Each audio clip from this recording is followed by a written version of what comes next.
So I definitely didn't do any research. I mean, Oh, are we live? you prepared so I hard. prepared the cameras. We're on? Oh yeah, it's live. There we go. I think we're on. What's up, y'all? Hi. Hello. Roby's behind the camera right now. Where is Roby?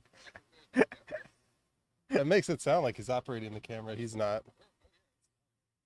There he is. You're gonna have to mute whatever's playing back over Oh, here. yeah. We're trying a whole new setup, y'all. We're It's, outside in the summer in New Orleans. It's sweaty. We have microphones. I don't know what it sounds like. Probably great. Yes. Y'all tell us if it sounds great and if it doesn't sound great. Hey y'all, we're in my backyard. You can see the muscadine vines gently caressing the back of James's head. And yeah, there's lots else to see back here, but we have other things to focus on. What you drinking, James? So there's a famous New Orleans beer that for years and years was called Dixie Beer. Oh, this is the new. Oh, that God. you may have seen. Yeah, it's not the Jack's beer, but the Dixie Beer. And in the past few years, they realized that maybe that name is a little dated, and so now it's the Thalberg Brewery, named after, I assume, the Thalberg Marinade. Faubourg Marinade, Faubourg Treme, all the different faubourgs, all the the little different false cities. False cities. So it's a false brewery. And this is their lager. I would say it's very full-bodied and hoppy. It's a little on the hoppy side for my taste, but it's not bad. We have a whole inventory in the refrigerator for him to try. Thank you for the affirmation, Darlena. And Jim, we are uptown. It's hard. I'm in a neighborhood that doesn't get named very often, but suffice to say, uptown, kind of Irish Channel-ish. And lovely to see everybody. Lots of familiar names, some new names. Oh, it's a whole reunion. And I've got a house-made mojito celebrating that the mint is very much in season right now. Andrew's in cocktail season, doing it big. Who isn't? So thanks for tuning in, y'all. Those of you who saw Roby, he's in the midst of an initiation right now, bringing some new people. Well, not new people, bringing some people into a higher level of priesthood in Vodou. So he's busy. But wanted to say hello to all of y'all, and y'all let us know if you'd like to see him on board for one of these live things in the future. Sorry if I look confused. They rebuild how Facebook works about once a week, and I knew how to make it live stream last week. I had this conversation with the publicist today about how to advertise things for a show we have coming up at the theater I work at, and I don't know how to use Facebook at all, really. All right. Anyway, we're live on YouTube though, and that's what counts. And love for Roby, and y'all coming from everywhere as usual. We got Michigan, Alabama, and Brooklyn so far. Shout out to every corner, and anybody coming from outside the United States, let us know. We want to make sure y'all tonight we've got about 45 minutes to hang out with y'all, so we want to hit a few different points. Partly the kind of where things are in the city right now, as well as the reopening events that are going on, things that are getting started again for the first time, upcoming events for the next few months. And so if any of you are thinking about coming to New Orleans soon, you'll have a bit of a sense of what you're in for. And a little bit of company business for those of you who've been following the channel for a while, some updates on that front, and we'll have some Q&A peppered throughout, as well as a few questions answered with more concentration at the end.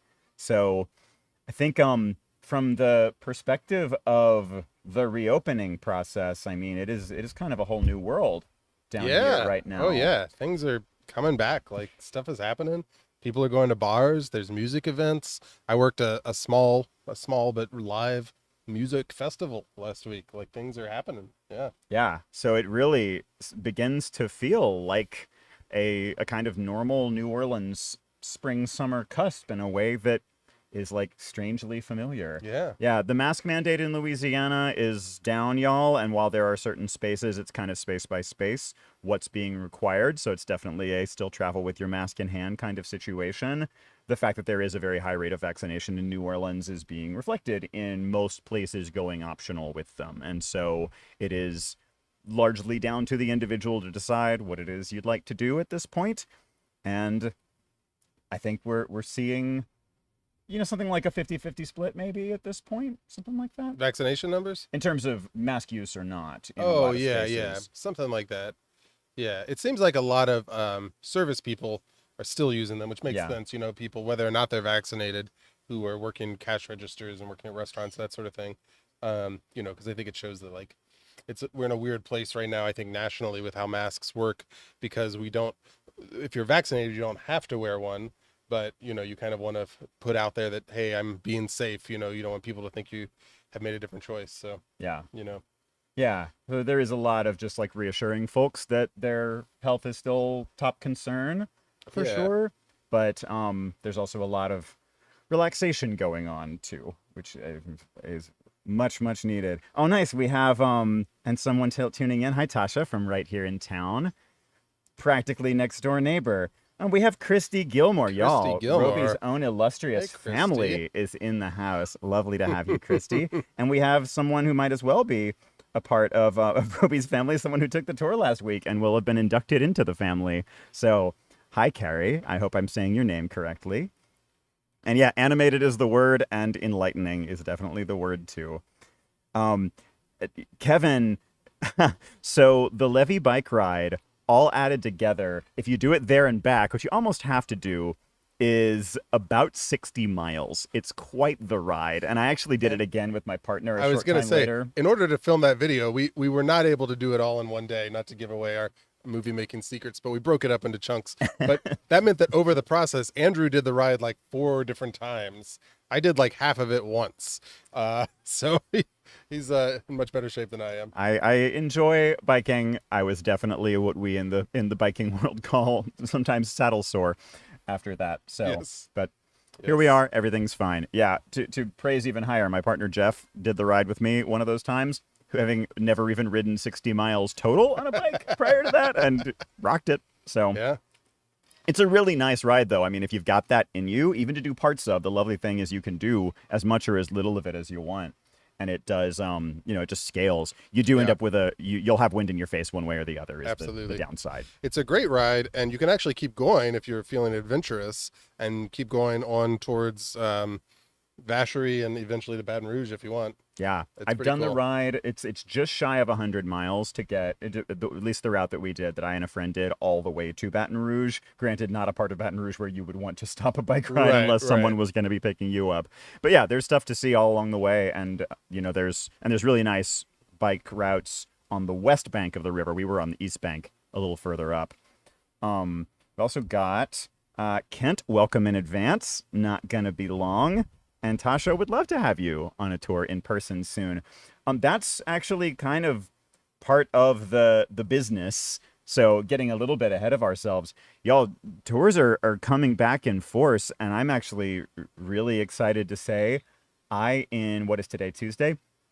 In 3 days will be giving my first public tour in more than a year. Wow. And I'm like nervous a bit. I've gotten used to only having an audience of cameras. And so we're going to be just getting back out into it. Roby's been back at it for a while. Sandy, who y'all met in our recent Pride video, has been out there giving voodoo tours for a little bit and French Quarter tours. So y'all will see some of these faces out on the street, maybe including this one, if you end up paying a visit in person soon. So among the many subjects we want to mention as far as events that are coming up, so Pride being mentioned, I hope y'all enjoyed the Pride video. That was one that we that was a lot of fun to shoot. Yeah, a lot of time behind because there's a lot of different stories that want to be told there. The acronym is long, so we want to be kind to as many people as we can. And Gary brings up in the questions the having watched the video, the Pride video, and hoping for some social settings that maybe were less on the bar end, less on the flirtatious end, more of social hangout spaces. And I'll say, like, that scene is pretty... there's not single concentrated spaces for that. I wouldn't say there's per se a gay cafe or a gay bookstore in New Orleans that you could just hang out at, but it is a scene that we have spread out across some very welcoming neighborhoods, and I would chiefly look for that in the Marigny and the Bywater. There's a lot of coffee shops down there, a lot of bars that are kind of more hangout and chill than the stuff that you see in the Quarter. With the Pride video, we were focused very much on what's in the French Quarter, and that, since it brings tourists and out-of-towners and locals all together in single spaces, definitely goes heavily towards the people looking to meet people. But that scene does exist, and it happens during the daytime, and the Marigny is maybe the first place I'd go looking. So I'll say, oh, hey, Darlena, thank you. Yeah, thank you, Darlena. Appreciate that. And you got this cute little fist bumping. Is that a pear? A pear in a sweatband. I love it. And really glad you enjoyed the Pride video. Thanks so much. There are also confirmed Pride events throughout the rest of the month. We're getting where we can actually kind of know what's up. Do you know what I read today that's going to happen? The naked bike ride is on. Yes. That's not a specifically gay event in any way. It's everybody shape, every size, and just hundreds of people riding naked through the French Quarter. It's amazing. Absolutely Google it, or come down, take your shirt off and join in. Not just your shirt. June 12th, that's going to be. So if you're here with an interest in that, keep an eye out. If you're here specifically wanting to avoid that, wear a blindfold. I don't know better advice than that for ignoring it. I have lots of logistical questions about that parade, which I'll save for another venue. Absolutely. Talk about saddle sore. Oh, thank you. Jeff just brought us fans. Not Very electric sweet fans. of you, Jeff. Manual fans. Manual fans. If I can reach that far, we'll get hands on one soon. And we have, thank you, Jeff. Thank you. Y'all, I'm so lucky. Come in and say hello if you want to. If you want to. Can lean in between us. Thank you, Jeff. Yeah, lucky me, right? So, it's a hot, interesting question about tours during Southern Decadence. And that's a maybe. That is a strong maybe. We're trying to figure out whether that's something that's going to be viable. I'd love to, because we learned a lot of great stuff. And Carrie, suggestions for people wanting to move to New Orleans from out of state. Do it. Talk to your neighbors. That is thing number one. Just start talking to a lot of people. It is a pretty extroverted city, for better and for worse. And just getting to know people ASAP, hitting the ground running, is the way to go. Whatever gets you out meeting people, it's going to be a big enabler here, because it is if you're kind of quiet and wait for other people to do it, it'll happen more slowly, and it could be a little overwhelming. So start up a conversation, bring them something nice, something from where you come from, maybe. And we've got Northwoods of Wisconsin. I don't know the Jazz Fest rumors yet. I haven't had my ear to the ground all that much. I mean, it's happening in October. Right. So it will be definitely taking place, but as far as who's going to be performing there, I haven't heard much. Yet. And really, even festivals that are a mere month away haven't announced specific music lineups yet. So it is it's everything is fairly ambiguous, and everyone's just kind of holding their breath by and large. I wish I could say more. A good moment a reminder, if anybody's thinking about coming in October 21 is going to be lit. Because it's going to be Jazz Fest, it's going to be French Quarter Fest, it's going to be Voodoo Fest, probably other festivals that I don't even know about. It's going to be busy. All of those. Also, if anybody needs a job in production during October 2021, you can probably find a job in New Orleans. It's going to suck up everybody that's available down here. Building stages, hanging lights, whatever. Bucky, if you fangirl, we would love to see that. I want to learn every form of what fangirling looks like. So don't feel embarrassed. Yes. AJ, thank you. Yeah, we had a lot of fun making that food tour, and I'm all about more food tours because I love eating great New Orleans food. And there are some great vegetarian, vegan options out there, especially as of fairly recently. Yes. A bunch of new ones have opened. We've got the addition of, there's a vegan soul food restaurant out in Broad Street in the 7th Ward-ish. I forget quite where on Broad that is. But definitely more options than there have been ever that I've lived here. Even back when I was vegetarian, it's better than it's ever been. So I think that's a great video topic, and we'll take note. Mm-hmm. So consider it in the pipeline.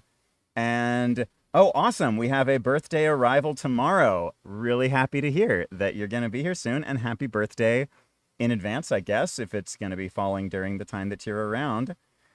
That's and hope to catch a tour. I would love that. I'm reopening first my music and arts tour, which runs on Fridays. So it's a really cool tour. If you haven't, we did a video which was a very truncated version of that with the music and arts tour, but the full tour is really cool. And Andrew on that tour every week is looking up what's actually going on in town. What can you go see, so that he can give you recommendations of where to go that night after the tour. And now that music is happening again, like, there's a lot to say. Places to go at this point. Absolutely. So I would love to see y'all out for that. Yeah.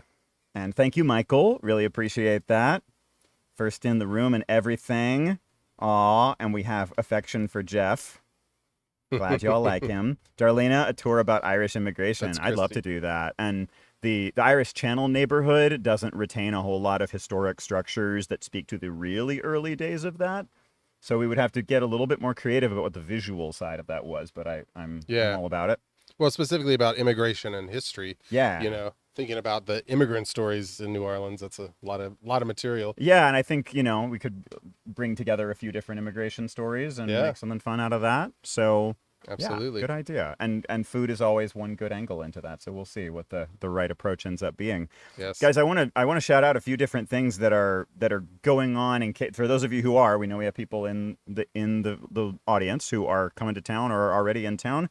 And so a few quick notes on what is open and what's going to be happening soon. So we've had a reopening. So the Children's Museum in its new location out in City Park, super cool space. I have super fond memories of this as a kid. Down on Julia Street. Yeah. Yeah. And it's old location in the business district, really close to the quarter, but this is out in beautiful City Park, surrounded by tons of other great stuff. That's going to be reopened as of just a very short time ago. And we also have a new museum in town called the Museum of the Southern Jewish Experience. And this is a big part of the New Orleans story, as a lot of folks don't know. We have a video that's going to go up soon that addresses that along the portion of St. Charles Avenue where the two main synagogues are in town. And so there's a lot of stories to be told, and it's not specific just to New Orleans. It's to the entire South. I haven't been yet. I'm really excited to check it out. And it's, something that I think will just make New Orleans make a notch more sense to the folks who get to make it in there. And like, as we mentioned on some of the road trip stuff, our hometown had a big Jewish presence at one time. So did Natchez, some of the towns we visited. And both the presence at one time and the absence of that now are big parts of the story. So also, we've had a couple of major music venues reopen. Preservation Hall is going to have its 60th anniversary on June 10th, just a couple days from now. Yes. And that is going to be the day that they reopen. They're going to be on a lighter schedule than they normally are, but if Pres Hall is open, New Orleans is open. So that's going to be happening. And music-wise, we also had a bittersweet moment when just a few days ago, last Friday, Snug Harbor reopened. And normally on Fridays, for a few decades now, Friday has been the day that Ellis Marsalis plays at Snug Harbor, and he passed away from COVID, but he leaves behind this incredible musical family, which some of y'all will be quite familiar with. And his son, Jason Marsalis, headed up a tribute show to him, playing with several members of his dad's band. So really cool show. There's been some news coverage about it. So Snug Harbor being back is like, for those of you who are fans of modern jazz or, like deep Southern blues, that's going to be your venue for finding some of that best stuff. So having it back is a big deal too. Absolutely. Yeah. So those things have returned. Also the Pride events. Well, so we've had our first full scale festivals go down. James mentioned he was involved in a music event, which was Essence Festival. Yeah. So Essence Festival, which is the Essence Festival of Culture, which is a magazine that caters to, but that talks about the experience, especially of Black women and the Black community in general. They normally do a massive festival July 4th weekend that normally is the entire Superdome with major headlining acts and the entire convention center with events and demonstrations. And it's probably, I'm guessing, but 90,000 people at least come to town. It's massive. They obviously weren't able to do that in 2020. They did a virtual version in 2021. They're also doing a virtual version, but with some live elements. So they were able to do some pre-taping last week of live music performances. It was really cool. We had a drive-in movie experience for some people with a new movie that Amazon Prime is releasing about Mary J. Blige. That was really cool, a documentary about her. And then we had a bunch of excellent bands play Saturday night and Sunday night, and that's all going to be part of the virtual Essence Festival that'll come out in July 2021, so in about a month. So you haven't missed your chance to be a part of those things. Check it out. It's going to be very cool. And then we also had Hogs for the Cause just a few days ago, which is this big annual fundraiser for pediatric brain cancer that takes the form of a barbecue competition with a lot of live music. So that happened. So we are actually like back in the swing of full-scale festing yet again. But as far as things that would be happening for those of you who are in town soon, we have most of Pride Month still ahead of us. And my goodness, y'all, events upon events upon events, so much happening. For one thing, some of y'all will have seen the videos that we created or otherwise been exposed to, the crew of house floats, which is a thing back during Mardi Gras of this year. We had this very innovative, kind of citywide movement of decorating houses like Mardi Gras floats, since our parades didn't take place this year. And we kind of, as that was happening, so many of us in town were saying, this is going to be a thing, it's going to stick around. And sure enough, here for Pride, people are making their houses into pride floats, and it's a smaller number, definitely, and very heavily concentrated in the Bywater neighborhood. A little bit of a distance from the French Quarter, but not so far. And so y'all who are visiting could definitely load up this map and see what's going to be the eye candy of the season. We also have so many other things going on. Tomorrow there's going to be an online talk about local queer history. We mentioned in our Pride video Frank Perez, who's this very accomplished local queer historian, and he's doing a talk about like really queer history going back to the beginning in New Orleans, including stuff that comes before like the movement. So that's going to be fascinating. That's happening online. There's like brunches, drag shows. There's a Father's Day Who's Your Daddy contest. There's going to be a very family-friendly event at Longview House and Gardens. There's film screenings, volunteer events. One bar has a month-long happy hour. Like, there's a ton of stuff. And all of this, y'all, you can find through Ambush Magazine, which is our local just queer events magazine. And if you look up Ambush Magazine online, very prominently placed right on their homepage, they have a list of events for the whole month. So you could find things going on pretty much every day. So that's Pride. We're also going to have the New Orleans Food and Wine Experience. Sorry, they inverted it this year. Wine and Food Experience between June 8th and 13th. A lot of their events are sold out, but they're hosting these special dinners with like very delicately chosen wine pairings. So all that's coming up. Watch for that. And James mentioned the Naked Bike Ride. Various events for Juneteenth on June 19th, including a big kind of party at a place called Vibes Nation. That's kind of in my part of town. Mm-hmm. So something to look for. And then as we get further into June, we're going to have Restaurant Week, which is a week of all of these different restaurants offering multi-course prefix meals. And it's like you can choose your way through anywhere from like 2 to 5 courses. And it's usually more affordable than going to the restaurant would normally be. Yeah. Because of quarantine. So go ahead. It's a lot of fun. I was just agreeing. Yeah. They've also widened out to takeout. And that is bringing in restaurants that have never been involved before. And so looking at it, it's a wider geographic spread and more different kinds of cuisine than we've seen these things do in the past. It's been kind of growing for a while, but this is a new degree. Yeah, totally. So it's a good chance to try out restaurants you maybe wouldn't normally afford, or like you could afford them, but it'd be a special occasion. Now you can do it on a Tuesday kind of thing. So it's definitely worthwhile. Yeah. It's a good time. So if you're here between June 21st and 27th, check that out. It'll probably include some restaurant you're thinking about anyway. Yeah. Past that, the events, I don't remember if you said the full date range, James, for Essence events is just June 25th to July 4th. Yes. So that's going to be when the online component happens. We mentioned last time Creole Tomato Fest was a maybe, and it is now a yes. So if you're here July 3rd, it's only one day this year, not a lot of details, but it is happening. And then last couple, Satchmo Fest, our traditional jazz fest, honoring Louis Armstrong, a.k.a. Satchmo. That's going to be July 30th to August 1st. They've posted their music schedule, and it's a really nice mix of traditional jazz and some like R&B, some brass bands, stuff that gets a little bit more contemporary. So it'll be a nice blend of sounds. And finally, Southern Decadence, we're getting within viewing range of that, and that's going to be September 2nd to 6th. Coming up. You think there's a lot going on for Pride? There's going to be a ton going on for that. And I actually just had a little conversation with some of my fellow members in the crew of Chewbacca's, and I know at least some of us are going to be involved in their walking parade. So there is going to be a parade, first parade in quite a while. Maybe another one will sneak in before that, but Decadence will include a parade if you're going to be here then. Going to be big. So looking at the feed, so awesome. Birthday is June 13th. So yes. Congratulations in advance. And just so you know, when you're here and it's your birthday, you're supposed to pin $1 to yourself. Yes. And that will tell other people that it's your birthday, and they will wish you a happy birthday by adding to it. Maybe even add $1. easily make those 20 back. I remember we had a friend staying in town years ago from out of town, and it happened to be Mardi Gras Day. We went to the Zulu parade. And if you haven't been to the Zulu parade on Mardi Gras Day, it starts at 8 a.m.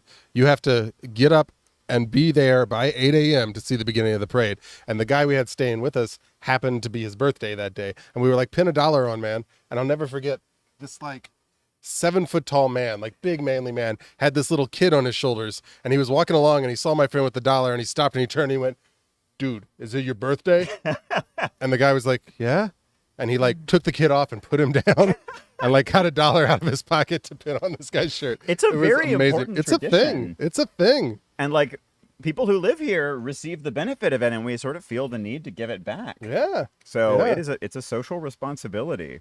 Mm-hmm. Matt, I would love to do a Gay House Floats tour. I haven't seen them yet, so we got to kind of vet it for maximum quality. But just I love that idea. Keep an eye on this space. Guillaume, thank you very much. And nice to have you. Yeah, Jeffrey, the St. Louis #1 tours, I think they're coming back slowly, but I'm not sure if they're going to be open to the public in the same way. Yeah, right? So what the Archdiocese is saying right now about St. Louis 1 in particular, they're also only opening St. Louis #2 on Sundays right now. So in general, they're talking about, okay, now that we're getting back towards more normal times, the Archdiocese is evaluating how to proceed. They're using very broad language, but basically saying, like, just because we're kind of getting back to where it's not unsafe doesn't mean they're necessarily going to go back to doing things the same way. Yeah. So it's very up in the air what exactly that means, but I am eagerly watching for news on that because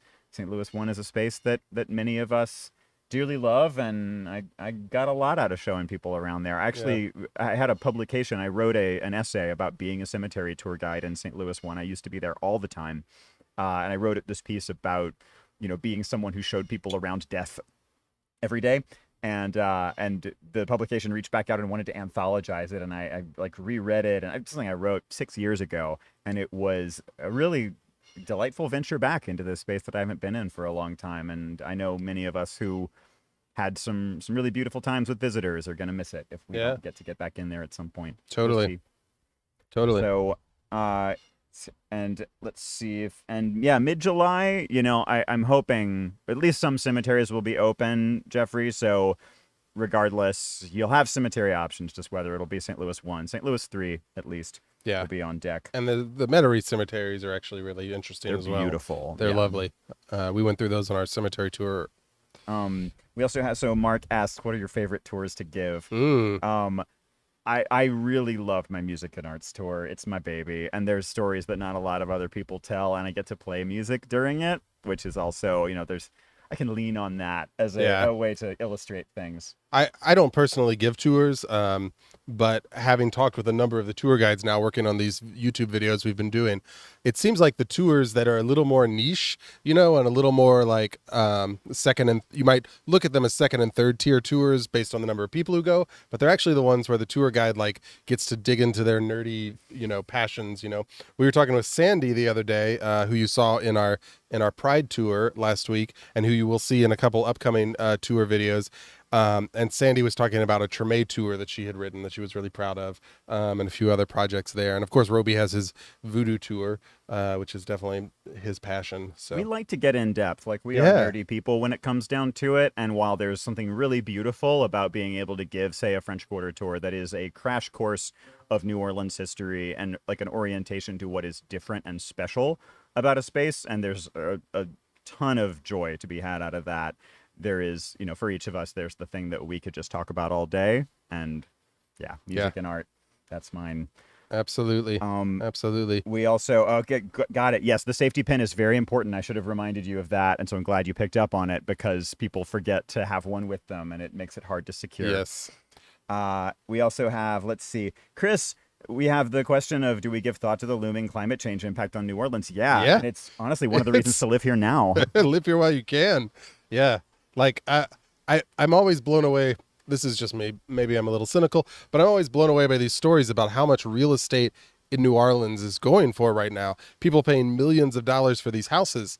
And I'm like, guys, I don't think it's going to make the century. I really don't. You are renting. Yeah. I rent my home and I'm happy to. till I move somewhere. But we're seeing, you know, this is anecdotal, but we are seeing like actual climate change happening. You know, we've had more rain, we've had more hurricanes, we're having more extreme temperatures every year. It's a thing. Yeah. And we're expecting a more than usually intense hurricane season this year. And just like last year, we had tropical storm activity in the Atlantic before the season even officially began. Yeah. So in late May, there were multiple tropical systems, nothing that grew dire and nothing that was on track to touch New Orleans, but you know, it's all one system. Yeah. So certainly too, I mean, not to be needlessly blithe, I mean, we're in the clear on maybe a couple of things, but we are in hurricane season. So anyone who's planning on visiting, keep an eye on the National Hurricane Center. Yeah. Because it, you know, they provide constant updates. It is an important thing to know. Yeah. And, you know, for us who live in Louisiana, we've experienced them our whole lives. I think we always know we have sort of 1 foot here and 1 foot elsewhere. But, you know, if it's not the wetlands of Louisiana absorbing that impact, it's going to be something else. And so people who live here who are preservation minded and are involved in preserving that wetland buffer, like those people are doing good for the country, the world, the continent. You know, it is a very important benefit to so many of us. And in that respect, we need people in New Orleans who care about this stuff. Absolutely. Kevin, yes, Free Tours by Foot does operate internationally. If you go to the website, there's a whole list of cities where you can get Free Tours by Foot tours. It's pretty awesome, really. And yeah, there's definitely videos on this channel and the sister channels, because this channel has become mostly Free Tours by Foot New Orleans. But there are other channels for Rome, London, few other places. London, New York, and DC. Yeah. We actually don't have a guide presence in London, in Rome yet. So the international presence. But there are videos, which I think is what Kevin's referring to. Yeah, that is a great Roman Forum tour. I watched that one. I really enjoyed it. And we also, you know, a lot of the website is covering cities where we don't have guides on the ground, but where we can help connect you with people who work on the same model, the pay what you will tour model. Yeah. So even if it's not, you know, if you're traveling internationally outside the U.S. and it's not London or Berlin, which is where we have actual guides, nonetheless, like look on our website and see, and we can help you find people who do the same kind of thing that we do. You're being asked if you are Scots-Irish, James. Am I Scots-Irish? I don't know the answer to that. I have, I do have some Scottish ancestry in my blood. My grandmother told me we're related to William the Conqueror at some distant somewhere. I don't know.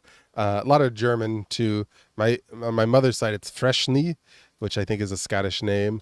My dad's side is German. So yeah, but it's mostly just you eat enough red meat and you drink beer and you grow a beard. You know, that's just how that works. That's math. We're just Euro mutts all around. That's what America is. So, and Tasha makes a good point. Yeah, last year we ran out of hurricane names. We had to go into the Greek alphabet again. So yes. that was an eerie experience. That's happened a couple of times now. While we're talking about the company's presence in some other cities, y'all, a quick little bit of company business. So a few things. Like we mentioned, walking tours are live. So if y'all want to come here, if you're still, you know, not quite back to doing the crowds thing yet, we are still offering private tours. So if y'all get in touch with Sarah, who is our manager, if you just email the main email address for the company, you'd find her contact, and she can set up a private tour with you or refer you to one of the guides who can make an arrangement with you. And the public tours are gradually more and more in number and a higher variety of topics. So watch for us out there. We'd love to see you.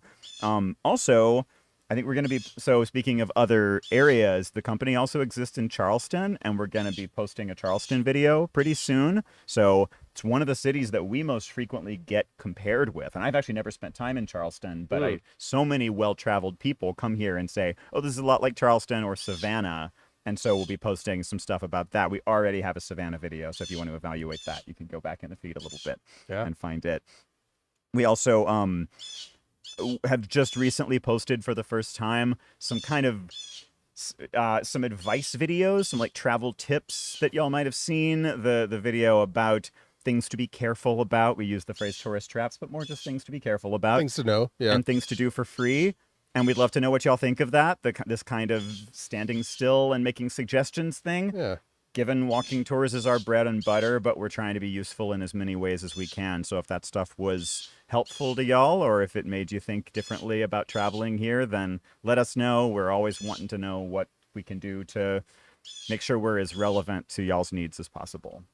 And I think besides that, the other thing that we're pondering, we are just feeling out in a lot of different directions what kind of ways, because this is still so new to us. Like, we just started doing this during the quarantine and we are experimenting. This being the digital world, the video world, as opposed to the live in-person experience, which is still the bread and butter of free tours by foot. For sure. Thanks, James. Yeah. So because this is still new to us, we're doing a lot of exploring and experimenting. And one thing we're pondering is there's the option for us, as you might see with some other YouTube channels you keep track of, to go to add on, not to replace what we're doing with, but to add on some kind of subscription model that would be comparable to what you see with like Patreon, where for people who wanted to be regularly a part of a subscribing community, we would have additional material that we'd offer, more live things like this. And it's a wide open option. We've just begun to consider it. So if y'all have good experiences with those, if you have, negative experiences with those, we'd love to hear what your thoughts are. We want to make sure, again, whatever we do is suited to this community, not just, the abstract idea of who we think we might be working absolutely. With. AJ, I'm sorry about the bird. It is very loud. I'm trying to see it. It could be a mockingbird. We have a lot of those around here. Y'all, or maybe a crow. They'd love shouting. I'm gonna take some blame because we have we have a lot of fruit plants and whatnot, and we grew strawberries in the early part of the year, and the birds never touched them. They were delicious. And we're still getting some yield. We got this great breed of strawberries that just keeps on going. But as soon as the blueberries started to come ripe, the birds just went nuts. And they've been swooping in, and I've looked like a crazy person, like shaking my broom at them, being like, get off my lawn. So I think they are high on blueberries, whatever is going on, or resentful that I picked blueberries this morning, one of the two. So apologies for the noise. It's my fault. I'm going to take that on it. Do you do tours in the rain? Sounds like I'll be there in time for the storm. Yeah, so the rain situation for us is, we generally will go out as long as it is safe. If there's a safety issue, that is the point at which we will call things off from our end. And it does get sometimes it rains intensely enough that there's street flooding in the French Quarter. Winds can get really high. There's lightning around.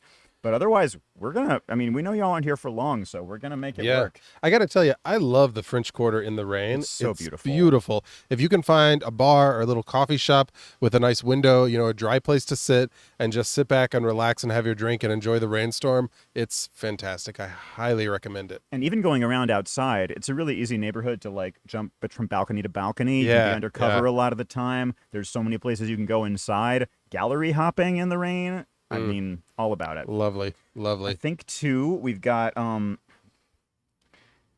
and so, Chris, I think there's no substitute for doing it in person. So before the next decade, as we talked about, things might be temporary, so the sooner the better. Brian, I think so as far as the recommendations for rainy days, there's a lot of great indoor spaces in the Quarter, and just it's a good time to make it a museum day, or buy a book from Faulkner House Books, or from Arcadia Books in the French Quarter, Beckham's. There's some amazing bookstores with a lot of good local material, and you can really immerse yourself in the French Quarter with some of the material that they've got. Absolutely, and lots of museums and easy right away. Yeah, absolutely. For sure. And Chris also asks where the house that Trent Reznor lived in. It's in the Garden District, right at the intersection of, I can picture the spot, but I always get the numbered streets wrong. It's right at Coliseum, and I want to say 2nd. Coliseum and 2nd. So you can, if you want to Google Maps that, you can track it down. It's a real interesting looking house. And then we've got an endorsement for Charleston. Yes. Angie, how much do you charge for your tours?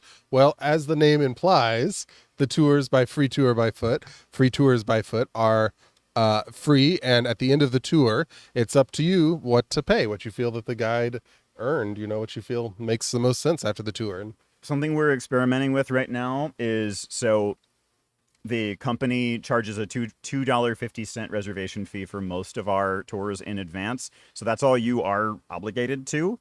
And then from there, it's pay what you will. So you can go in knowing that you get to decide how well the guide did and leave what you think is fitting. Yeah. So it's very much like this online model. You know, people watch videos for free all the time. They can pay when they choose to, and it's the same when you come here in person. Yeah, it's a great model, I find, because it means the tour guides have sort of an immediate incentive to continue to improve their tours and do the best job that they can. You know, if a guide knows they're making X number of dollars per tour, there's a tendency to become complacent. And this model, I think works really well. Tips are still part of that ecosystem, but it's like tips on top of people paying $25 already. Right. It's a stretch for a lot of people. Yeah. AJ also asks if Croissant d'Or is still open. Love that place, and yes. So you can go and still enjoy that tradition. Good job finding them. Peter asks, favorite Frenchman Street venue. Man, that's tough. I love DBA. I think DBA has some of the best music selection. Yeah. But there's no the Spotted Cat is one of a kind. Oh, what was the place with the amazing Asian food and ramen? Yuki. It's gone though, right? Yeah, Yuki had the quirkiest it was music. So good. Weird music, delicious Japanese food. It was like a legit izakaya. They had all this Japanese bar food, and I don't know the story behind it, actually. It was before I was guiding super seriously that the place shut down, but it was a sad day when we lost Yuki. Regina asks if we do solo tours or only groups. The company does private tours, so we are perfectly happy to arrange a private tour for one person. There is an advanced flat rate on those, so that would be a thing to inquire with the company management about. Sarah, our local, the manager owner of the local chapter of Free Tours by Foot, the local franchise, would be the person who would set that up for you. So definitely a possibility. Man, okay, we have a Richard Campanella reader. It comes up every time we do this. Richard Campanella. Can't talk about him. So good. Oh wait, let me get to that. Yeah, this thing I missed one. So we did. Yeah, this is a good one. Junior, mobility impaired. Yeah. So generally, when you show up, getting around on wheels, we will make sure that the tour route is adjusted accordingly. Yeah. And the French Quarter can be rocky, as can the Garden District. But generally, going in the streets if it's necessary sometimes is part of it. The historic protections on many of the buildings in the area end up legally superseding ADA compliance. So that can be a big challenge with going into particular businesses. Yeah. But as far as just getting around the neighborhood, I've definitely... Absolutely. And I will say the city has made some really great improvements in the last few years in terms of curb breaks and, places you can get on and off the sidewalk, that kind of thing. And also just repaving the roads in the French Quarter so that they're not full of holes for everybody, regardless of your mode of transit. So, definitely lots of opportunities to see a lot of great stuff. Yeah. Yeah. And Guillaume asks about whether we do tours that concern the kind of stuff that Richard Campanella talks about, architecture, urbanism, city planning. I adore that subject matter, and I wish we could consistently get people to show up for a tour like that. I'd give it in a heartbeat. Yeah. I think that's a matter where we potentially, depending on when you were around, might do it as a private tour if you expressed an interest in that in the French Quarter. Plenty of us would have, lots of the guides would have a ton to say on that subject. We just don't necessarily offer that as a regular public tour. And it's also something in the zeitgeist for the video tours, which have the option of being a little more niche because it's, we don't have to have it as a regular thing. Yeah. So we've definitely been spitballing about architecture sort of tour somewhere in there, house types in New Orleans, something along those lines. Pretty soon we'll be doing some work on different types of houses here, how they came to look the way they did, and of course we are always checking in with Mr. Campanella before we make those things happen. We also have, Darlena asked about the Casket Girls legend. So if you're not familiar with this, y'all, this is one of the staples of ghost and vampire tours. I don't know this one. Sorry. So this is if you go by the Ursuline convent in the French Quarter, you'll often hear this story being told. And it is, the very short version of it is that in the early days, New Orleans was populated more or less exclusively by men. There were Native American women, but there were enslaved men in New Orleans before there were women of any kind in New Orleans. So the city was developed to some extent before women came from France. And when they did, it was kind of partially by force. I mean, it was women who didn't have a lot of other options. And one group that gets talked about a lot in New Orleans tourism is the Casket Girls. And the idea is these are young women who were basically shipped across the Atlantic with dowries in hand, carrying them in these small cassettes, these sort of wooden purses, basically, for all practical purposes. And they had the thing that would get them married there. And each of them came and was put up in the Ursuline convent for a while and then hitched up with one of these Frenchmen who had managed to survive the swamps for that long. So not a necessarily enviable life. The story that comes into play when you visit that place in person is that these women, you hear a lot of different renditions of exactly how this comes about, but that those caskets got placed up in the attic of the Ursuline convent, and that it became this this dwelling for vampires, that these people who came over were in fact European vampires looking to get away into the wild west of the New World, and that they have been basing their operations out of there ever since. I can tell you, as someone who moved here in 2004 from our hometown of St. Francisville, back then you could certainly around that area see a lot of vampires. There was a lot of self-identified vampire subculture lingering in those blocks. Lots of people in like whiteface and black accent makeup and kind of Victorian, Edwardian sort of leather, and very, very colorful presence, largely dissolved from Katrina. As far as I can tell, I haven't done the deep dig on this, but the Casket Girls did exist. There certainly were women brought over under similar circumstances, and them being put up at the convent would have made absolute sense. The idea was preserve their virtue. The caskets they would have been carrying would have been quite small, and so you wouldn't have a body able to fit inside. So the vampire connection, largely, a lot of the vampire stories we tell are things that come from how successful the novels of Anne Rice were, and how people really want New Orleans to have had this deep, deep vampire folklore. And oftentimes it's just been finding the stories that fit that and giving them a vampiric twist. But there's certainly some reality there if you go back far enough. Yeah, absolutely. Angie asks how the weather is in January, and the answer is it's not that cold numbers-wise, but it feels cold. It feels cold. It can be cool and humid, Like I would say in average January, most of the time it's only going to be in the 50s, but with sometimes dipping into the 40s at night. But it's a wet cold. I was just touring with my wife. We were in Arizona, and she's like, it's a dry heat. And it is, and it feels different. And here it's a wet cold. So you feel it in your bones, but that's what whiskey's for. And... you'll have a good time. Whiskey and gumbo work really well. So you gotta dress warmer than you think you would for the equivalent number back home, unless you come from a similarly wet place. Yeah. DBA is an excellent bar. Highly recommend. And Ghoulishly Good Cinema. So people do crime tours. I think that's the closest thing you'd find to what you're imagining. Our company has never ventured into that territory, but there are lots of other tour companies that do. Yeah. And so it's not a terribly hard thing to find. Those things are perennial subjects. So, I mean, if anything, we'll be more interested in connecting with the plagues of the past, hopefully, based on the plagues of the present. Yeah. Yeah. Tanya supports the membership offer love idea. that. Thank you for that input. Yeah. And thank you, Andre. Andre, yeah, thank you. Glad you've gotten something out of watching. Very kind. We're a little behind, y'all, as you can see. We're catching up. We said 45 minutes. We're at 47. Yeah, so we're going to round up in just a few minutes, y'all. We'll get through the questions that are already in, and then I'm going to shout out to one question that was asked in advance. We had a person ask whether we have anyone around, or know of anyone, I suppose, who speaks Curivini, which is one way of referring to the language called Louisiana Creole, also called Louisiana Creole. And Roby actually speaks Louisiana Creole, although he and the people in his family don't use that term for it. So this is the kind of compound French West African language that is very much a part of historical life in Louisiana, and it is definitely still spoken, but not in a widespread way that you're just going to hear it out in public very often. Otherwise, we have... So Carolina Gal asks, can we talk more about food tours? Do we skip lines to order at places? So the food tour that we do and other food tours can be a bit different from one another. Our pay what you will tours, it doesn't make sense to do tastings because there's not any ticket being paid in advance. So we do a food history tour with a really light tasting element. Other companies will have oftentimes like a $50+ ticket, and they will basically give you a meal as you explore. So it's two very different takes. For our culinary tour, I'd say, come not too hungry and plan on eating before and afterwards. Yeah. But Kayla, is Kayla still doing those? I don't know if she is. Right now, we don't have anyone on those, but it's possible that Kayla will be back to doing them pretty soon. Yeah. Kayla, who y'all might have seen in our Things to Try in our Things video. Of food in the French Quarter video.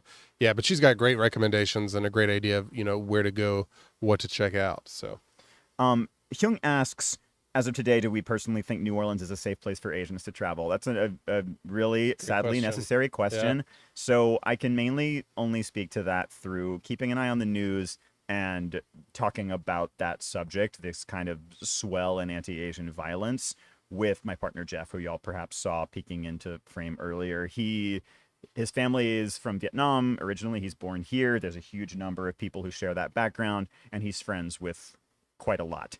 So I have a small tap into that community, and there certainly was a lot of really disheartening verbal harassment, that sort of thing, that happened. At least from the incidents that I heard about are mainly in spaces where, large numbers of Asian residents of New Orleans live. I heard about things going down in like big box stores on the West Bank across the street from the French Quarter. It's, disturbing that those things happen one way or another, but compared to what's been seen in some parts of the country, out and out violence has not been as much of a problem here. And I have yet to have, I've chatted with some people, traveled to New Orleans as well. Nobody's ever has yet expressed any events that have happened to them. So I want to say, bearing in mind my lack of personal experience around this, that you're probably okay, but that, it is something to just keep checking in on, for sure. Yeah. And then we have Verna saying, are we going to cover places to eat plus history? I actually was just talking with Kayla, who did our food video a little bit earlier today, and we were discussing some other possibilities. There are so many restaurants and so many food items that tie into so many different aspects of history here. Yeah. And there's so many more videos on that subject matter we could do. We haven't done more of it so far, mainly because going into restaurants has been so limited, and being able to film in them without being a major obstacle to their operations under these times, but that's changing. And so hopefully we'll be able to provide more of that in the near future.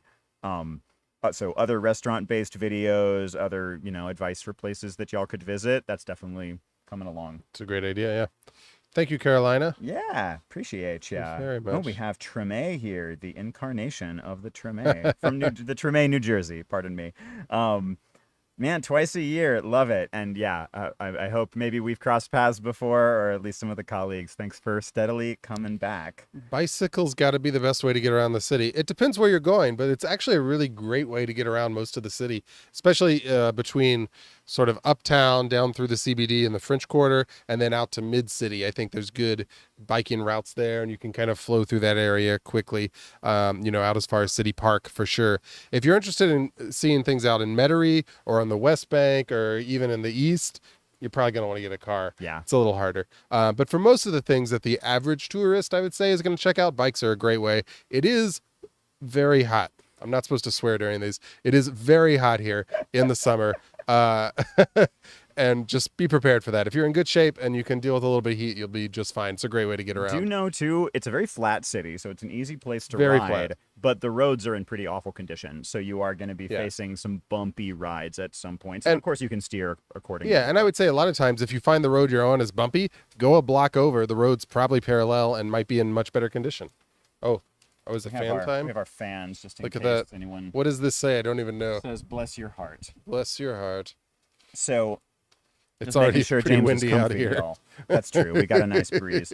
And Regina asks if Roby is ever going to be along for these Q&As. No telling. I would love to have him on for it. God knows the three-way dynamic between us in person is a lot of fun. So, fun fact, the chairs we're sitting in are Roby's. And Roby also lives at this house. So Roby and I are roommates. James is paying a visit. Jeff lives here too. We have a very multi-religious, multi-ethnic house. And then Tomcat, Metairie, as far as I know, has never had walking tours in it. It's not the walkinest part of the city than going to Metairie Cemetery. What's in Metairie? There's the subway regional headquarters. We could go there. There's the causeway itself. The causeway is interesting. I would do a video on the Causeway Bridge. That's kind of cool. Because it's the longest bridge in the world for some time. Not a walking tour on the Causeway. Not a walking tour. That would be very illegal. Probably flying the drone there would be illegal too, but... that's all I can think of in Metairie. Thanks to Big Junior. Appreciate ya. Thanks for being here. Hi, Carla. No worries. And Darlena, that's not a story I know, but I mean, obviously the church is going to watch out for its own. And definitely, in the kind of Vatican II era, there was a lot of direct connection with Rome in New Orleans. So that is a story that I do not doubt. Just would have to look into it myself to give you any additional details. Manthisa was here in May. Juneteenth celebrations, Vibes Nation, VYBES, is hosting a big one. And there's other various small ones at a lot of places around town. Vibes Nation is going to be the kind of big outdoor event with multiple kinds of music and food all going on at once. Lots of great, Black-owned crafts businesses and food businesses are going to be showing up out there. Let's see. Gonna do a last few guys and then get going because we're getting towards the hour. Y'all just keep us around with too many great questions. And then Jim, thank you for that. So we've got something over on Venmo to spot. Same from Tanya. Appreciate y'all. I thought I heard a little noise out of from my your phone. Yeah. Yes, that's what that was. And thank Chris, you, Chris, thanks so much. Yeah, thank you. That's awesome. very sweet of you.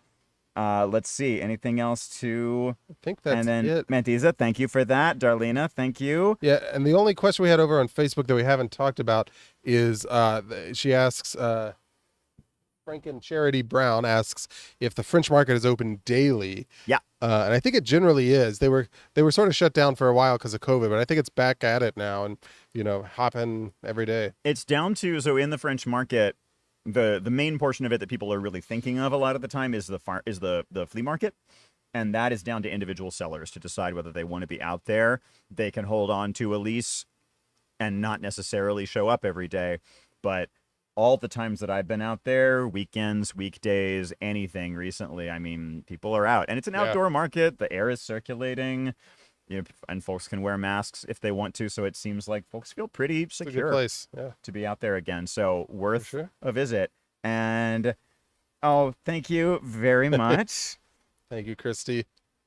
Appreciate that. Sandy on a live stream would be lovely. We just got to see. We're kind of exploring what our live stream format is going to be going forward. So other guides might be leading live streams of their own at some point. Absolutely. And you are going to see Sandy in a couple of upcoming videos. Yeah, we've got a few being in the released pipeline, fairly soon. So that's coming along. She knows a lot of stuff, y'all. She's a real asset. She's great. Well, guys, we're going to wrap things up here. If there's any further questions, just drop them in the comment section and we'll see them soon. And please be in touch with any follow-up thoughts that you have based on the things that we asked about. And we can't wait to see those of y'all who are going to be visiting in person here in town. So, you still have anything to toast with, James? I drank all my beer. Empty can is perfectly acceptable. There we go. Here. And that's to y'all. Thank you so much for being here with us. Thank you, guys. We'll see you soon. For hanging out in my backyard.